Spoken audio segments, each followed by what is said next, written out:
This is the Neoliberal Round Podcast. They are in 26, and that is why they are now. Well, first of all, I don't even know if there's an after. Is there an after now, Pedro? First of all, it has a new name now, but it might not live long with that new name because Trump is talking about renegotiating again. And they just renegotiated NAFTA, and that is why. Well, that is what I said. That is what. Now this comes. That is neoliberalism here. I said to you, perhaps. I said, perhaps they are charting their own course by the few corrupt of the status quo, who are benefiting from partnerships with the neoliberal regime of the Washington Consensus, advocates of the bureaucratic phenomenon, while the masses are left behind. Now, this is the term. This is important. John Williamson, the inventor of the term Washington Consensus, believes the term has two quite different meanings. First is the meaning he gave the term, which involved consensus around a set of 10 policy reforms, which he believed were widely accepted as beneficial by economists in the original formulation. These were fiscal discipline, redirection of public expenditure priorities towards fields offering both high economic returns and the potential to improve economic distribution, such as primary health care, primary education, and infrastructure. 3. Tax reform to lower marginal rates and broaden the tax base. 4.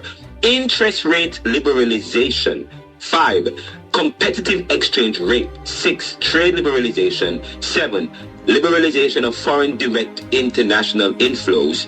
8. Privatization. 9.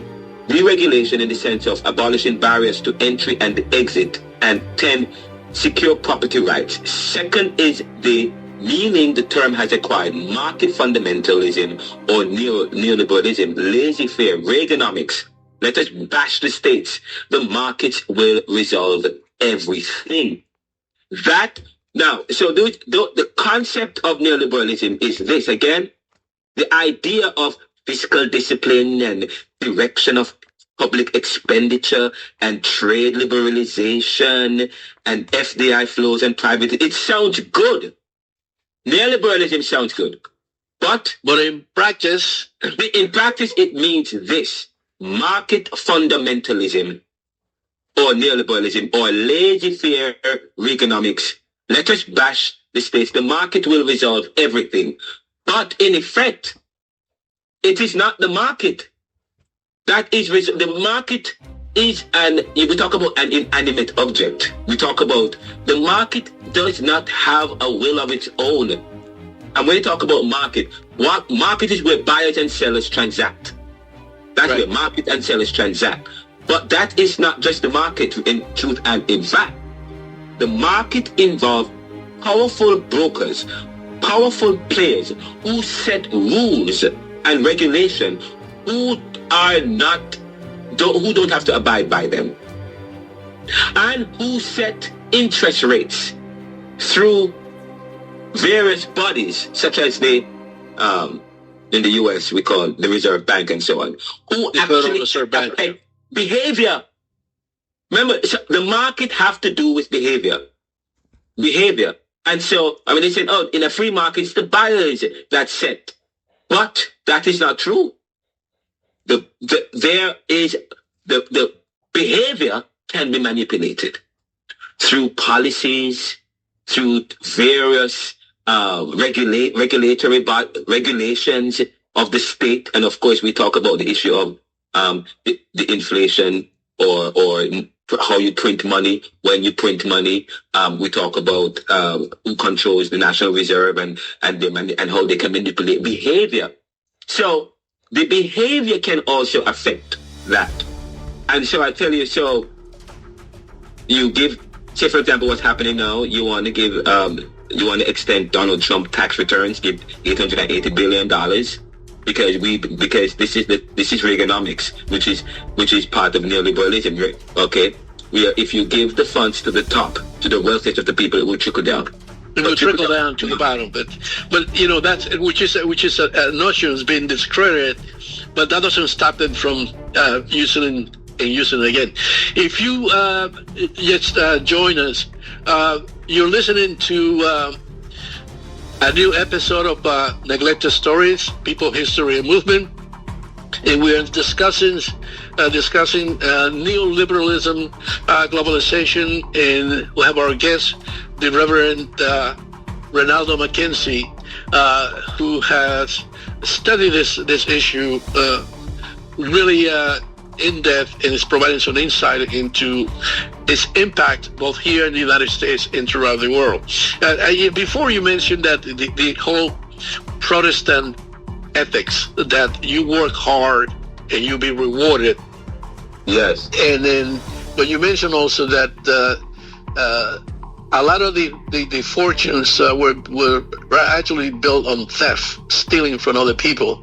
And that reminds me of the when you open the book, the Godfather by Mario Puzo, which became a very famous and historical and iconic movie. There is a quote there that the writer wrote. He said that behind each great fortune there is a crime, which was first penned by Honorato de Balzac, the French writer. You talk about the financialization of the neoliberal policies, and then that through that mechanism, that in turn impacts poverty and economic stability in various regions around the world. Can you talk a little bit about the financialization? I assume that when I ask you, is you talk about the domination of Wall Street, basically, as being on top of the food chain from the wealthy elites. Yes. Let me talk about that a little bit, because, and that was going, that when you talk about and in the second book I talk about that, I go in depth a little bit more, looking at the financial, looking at how the world is structured in terms of classes and the dominant class. And of course, the Wall Street is part of that dominant class. And I don't want to give away too much, because I'm going to be talking about that in a lecture, and I'm going to be publishing that in the next book coming up, talking about Wall Street and how they form part of the dominant class. But if you see what happened the other day, how Wall Street reacted when Donald Trump made an announcement, and who was it recently? A famous senator. Who was it that recently said? The senator said, when Wall Street talks, we listen. You remember that? There used to be a big commercial. When one of the financial firms. And then you talk about the recent developments within the stock market that has lost almost $5 trillion in valuation when Donald Trump started talking about enacting tariff against Mexico, China, Europe, and China in Canada. So it goes, and this goes to show, and this is an example of how powerful Wall Street is. But who controls Wall Street? It is not the guy who's giving $1, $20, or $25,000. It's the billionaires and the billionaires like the Elon Musks. And the Zuckerbergs and so on. It's those who have historically controlled, it's old money, quote unquote, old money, those who have historically controlled wealth throughout the world. Though they are the ones that are heavily invested on Wall Street. And many of these transnational and multinational companies are on Wall Street. Okay, their businesses, they are involved in the stock market. And so their interests are also tied to the stock market. And so when we talk about the financialization of the world, it is to suggest that when you look at, first of all, I could ask the question, and I was earlier this morning before you called me, I was reading a book. I was reading Who Rules America?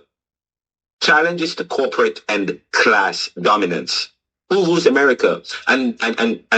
And that's according to William Dumhorth. And in the book, he talks about how if you want to look at who rules America or the world, one of the ways you want to look at some of these Ivy League institutions and look at who is on their trust, who's on the board of trustees, or look at how money flows.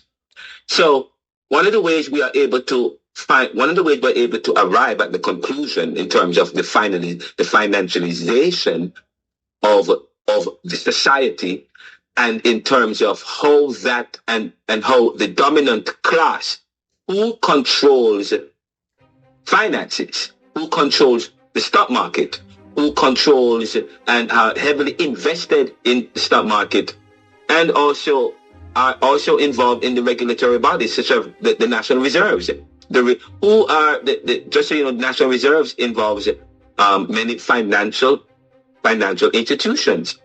Okay, and the national reserves is what make determination about how money that make determination that affect the distribution of money in society. They have the power to mop up liquidity or to allow it to run its course. So, and the National Reserve involves powerful bankers and private interest and investors and their decision making have control over systems of government, institutions, multinationals, and transnationals. And that's what we're talking about. And you look at how money flows from Wall Street to banks to institutions, not only that, also in terms of aid. You look at Donald Trump today, who's president of the U.S. And first of all, I meant to read a note, but I don't even, let me not read that, because let's point to Donald Trump again. I understand that Elon Musk gave him $250,000, no, sorry, not $250,000, $350 million. During the presidential campaign, yeah. $350 million. Okay? And now you find that Donald Trump is his closest advisor.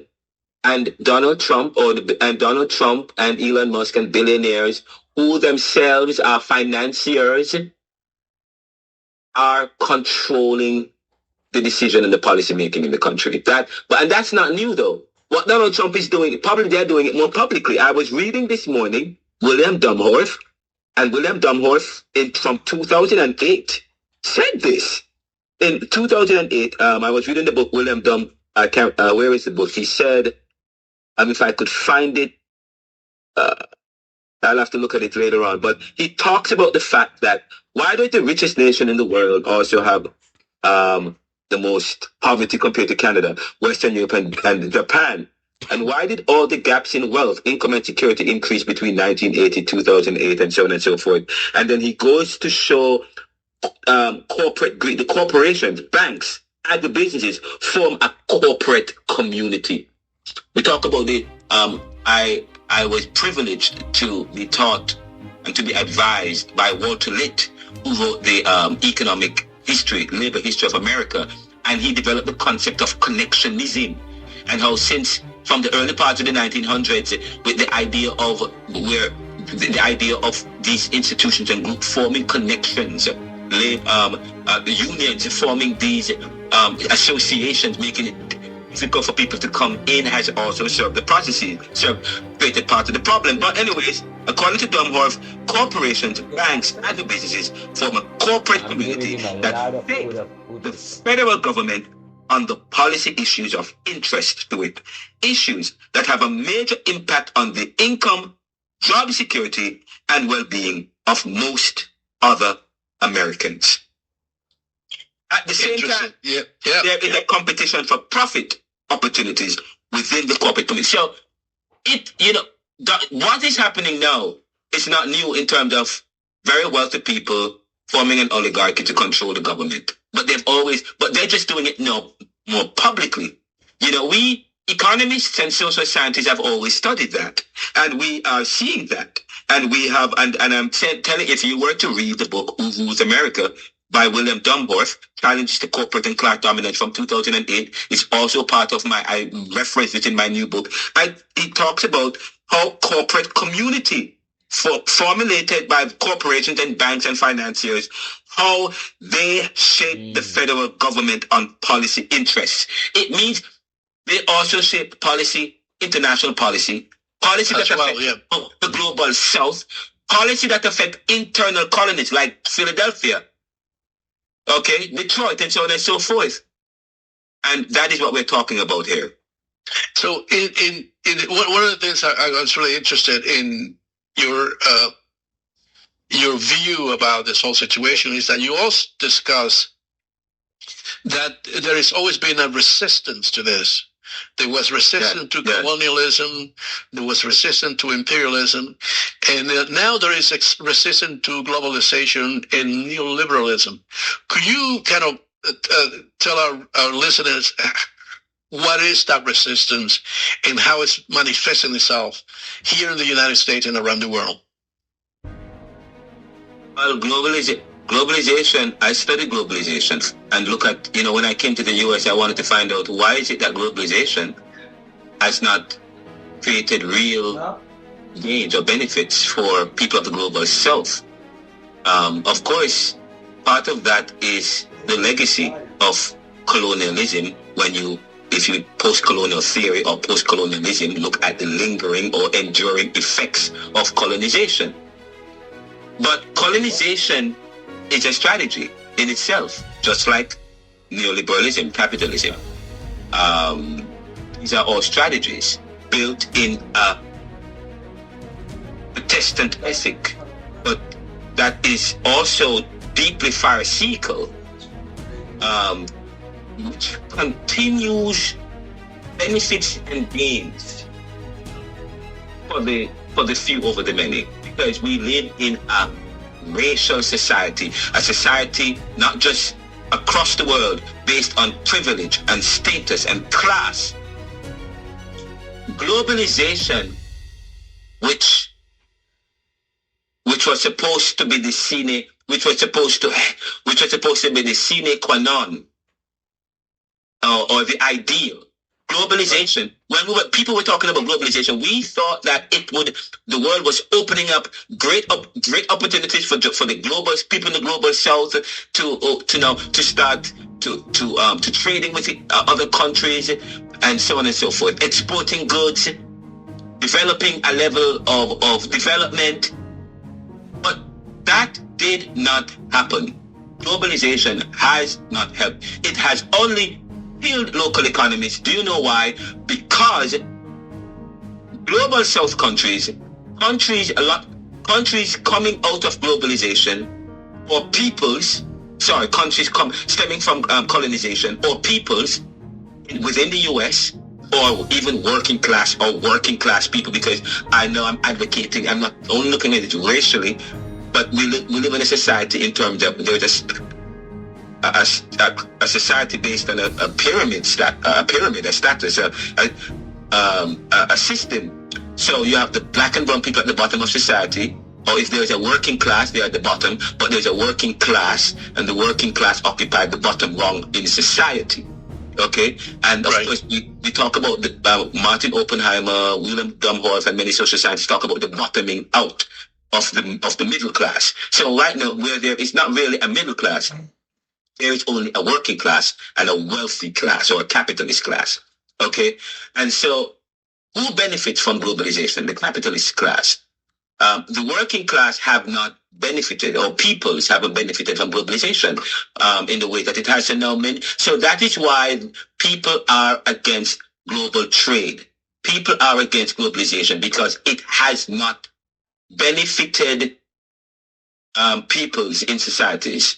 And that is why there is an attack against globalization. But I think globalization... And many of us, especially the white working class in the United States, voted for Trump because he spoke somehow against globalization, although he's being a demagogue. He's not actually going to put into practice any policy that will benefit the working class in the United States that voted for him. And where are these people starting from as well? Okay, fine. Globalization involves competition. And fine, we can't be naive. We live in a competitive world. Human beings are competitive. That is the starting point. The starting point is life is about people and how people relate. Yet life is what you make it, or you allow others to make of it for us. Foucault talks about, who's a postmodernist, talks about how the relationship between knowledge and institutions. And institutions are developed to maintain a particular kind of knowledge. Knowledge that has served to keep people down, or the masses down. I don't like to use the word masses because now they're going to say, oh, he sounds like a Marxist or some crazy guy. But this is true, though. To keep knowledge, to maintain, say, for example, one of my friends says that he wanted to do computer studies when he was in high school, but he was denied the opportunity, or they never had it. So he went to college, and he could not do a course because he wanted to do computer tech something, but they would not allow. But because he didn't do they never had it at his school, in a public school in Philadelphia. He couldn't do he ended up doing social work, and he was a social worker for years. Okay, you see how the system works for years. So that is what I am talking about.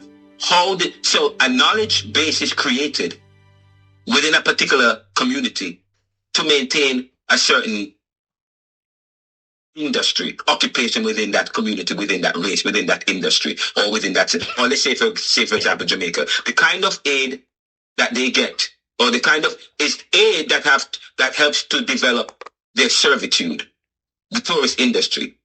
But Jamaica, and then at the end of the day, these same people don't have money to go to these expensive hotels charging US dollars. Now they're trying to make it open to others, but the point I'm trying to make, because you build those places, and then the local population cannot afford. So there are movements in the United States and Europe and in the global South against globalization, and what are they? And briefly, we don't have that. I mean, well, you have the global justice. I mean, there's the global justice movement, but it's not. It's the global justice movement wasn't against globalization, but it was against neoliberal globalization. It was against multinationalism and transnationalism. When people think about globalization, they cannot dissociate it from multinationalism and multinationalism. So yes, there has historically been, and if you read the books, I talk about the move since 1999 against multinationalism, transnationalism, and of course we call it the global justice movement that exists in various forms. But there has been a retreat from multinationalism, globalization that focuses on multinationalism and transnationalism or unfair competition. There has been, but there has been a retreat. And as I said to you in the book, there hasn't been a coordinated effort against multinationalism, transnationalism, against the power base of others. But now, since with the rising of the Iran wave or the Arab wave in Iran about 3 years ago, since COVID, there has been a rise. But since 2020, there's not much talk about this injustice. In fact, look at democratic movement in the US. I mean, first of all, very few people are saying that they're Democrats in the US now. You see what's going on. There was Occupy Wall Street. When was Occupy Wall Street? In 2009, there was Occupy Wall Street. Right. There is only reaction towards these things. There is not a coordinated and sustained effort to mitigate and to minimize globalization that serves to top up the interest of capitalism. Okay, you don't see that there has been waves. Yes, the Occupy Wall Street, and I think recently there was it has only been reactive, and I talked about that with Martin Oppenheimer, with the Occupy Wall Street and the Occupy. There was one in Occupy Philadelphia in 2008. I was one when I was at Penn. We did one in 2011, but it has not been as effective because of political. Because of the countervailing strategies, policies that have been developed to minimize protestations. What's going to be like? To make free speech and free association to criminalize those activities. Yes. That's happening here in the United States now. But I'm telling you, Pedro, there has not been a coordinated effort and an effective effort in terms of to minimize and to mitigate against global power of the capital, multinational, transnational. In fact, if anything, you find that it's happening now. Okay, fine. You see what Donald Trump is doing. So people might say, well, yes, he is removing. I mean, there's no more global strategy or globalization. It's the end of globalization. That is not true. It is not the end of globalization, people. It is renegotiating one's position in the global world so as to maintain one's advantage. To maintain a supremacy, in this case, yes, the United States. that is what is happening in the world today. That is why the US have a problem with Canada and so on, because Canada is now doing very well. Mexico is doing well. In fact, a lot of the Caribbean countries are doing well with Chinese influence. Chinese is modernizing Jamaica and their ports and so on. They're doing crime. Crime and violence is much. It's on the decline. It's on the decline and so on. So usually these are short-lived, but right now, and that is the problem. That is the challenge. If China is influencing these countries, and they are now. What if they start to do well? So China. Please remember, we live in a competitive world. I asked the question, who rules the world? It was the U.S. and the dominant class, the financiers and so on and so forth. But now, who rules the world? No. Where people are saying it's China that rules the world, or China is positioning themselves to become the dominant player. How are they doing it? They are doing it by learning from the mistakes of the U.S., learning from the mistakes of the U.K. and the post-industrial countries, former post-industrial countries. They are now doing business with these countries all over the world, modernizing these countries, investing them, repositioning them, and then these countries hold Chinese debt. And at the same time, these other countries are rising. Their currency is doing the currency is stable. They can now reach a level where they can modernize and start to export. They can reach a state where they will no longer rely on American goods and services. They can develop capital intensive. The Caribbean right now is the U.S. greatest trading partner. I'm telling you that. These countries develop where to become independent. It means then that they will rely less on the U.S. and then the U.S. will earn less. You know what I mean? That's probably like we live in a competitive world. China now is seeking to undo U.S. by strengthening. Strengthening. China is saying, well, we may not be able to dominate, but U.S. power within the region, within the American region. China has done is now they are investing heavily in the Americas, heavily, so that they can strengthen these other countries. Once these countries are strengthened, it means then that they will rely less on the U.S. and the U.S. the U.S. strength, the U.S. power, the U.S. wealth, the GDP will be affected significantly because in other words, the balance of payment imbalance will no longer exist between these countries. These countries won't rely on the U.S. And that is part of the problem. That is what China is doing now to develop. Maybe China is not interested necessarily to beat the U.S. because they may not be able to get stronger than where U.S. is. However, they can help to diminish U.S. If China remains where they are, but through the satellite countries diminish the U.S., whereby these other countries will no longer rely heavily on the U.S., so they become more dependent, then China now will still stay at its position. You understand what is happening here? That is going on in the world today. Yeah. Well, Reverend Renaldo McKenzie, thank you so much for being a guest in Neglected Story People History Movement.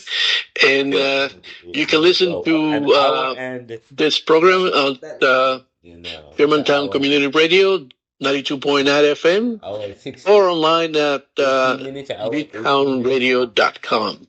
See you and thank you very much, Reverend McKenzie.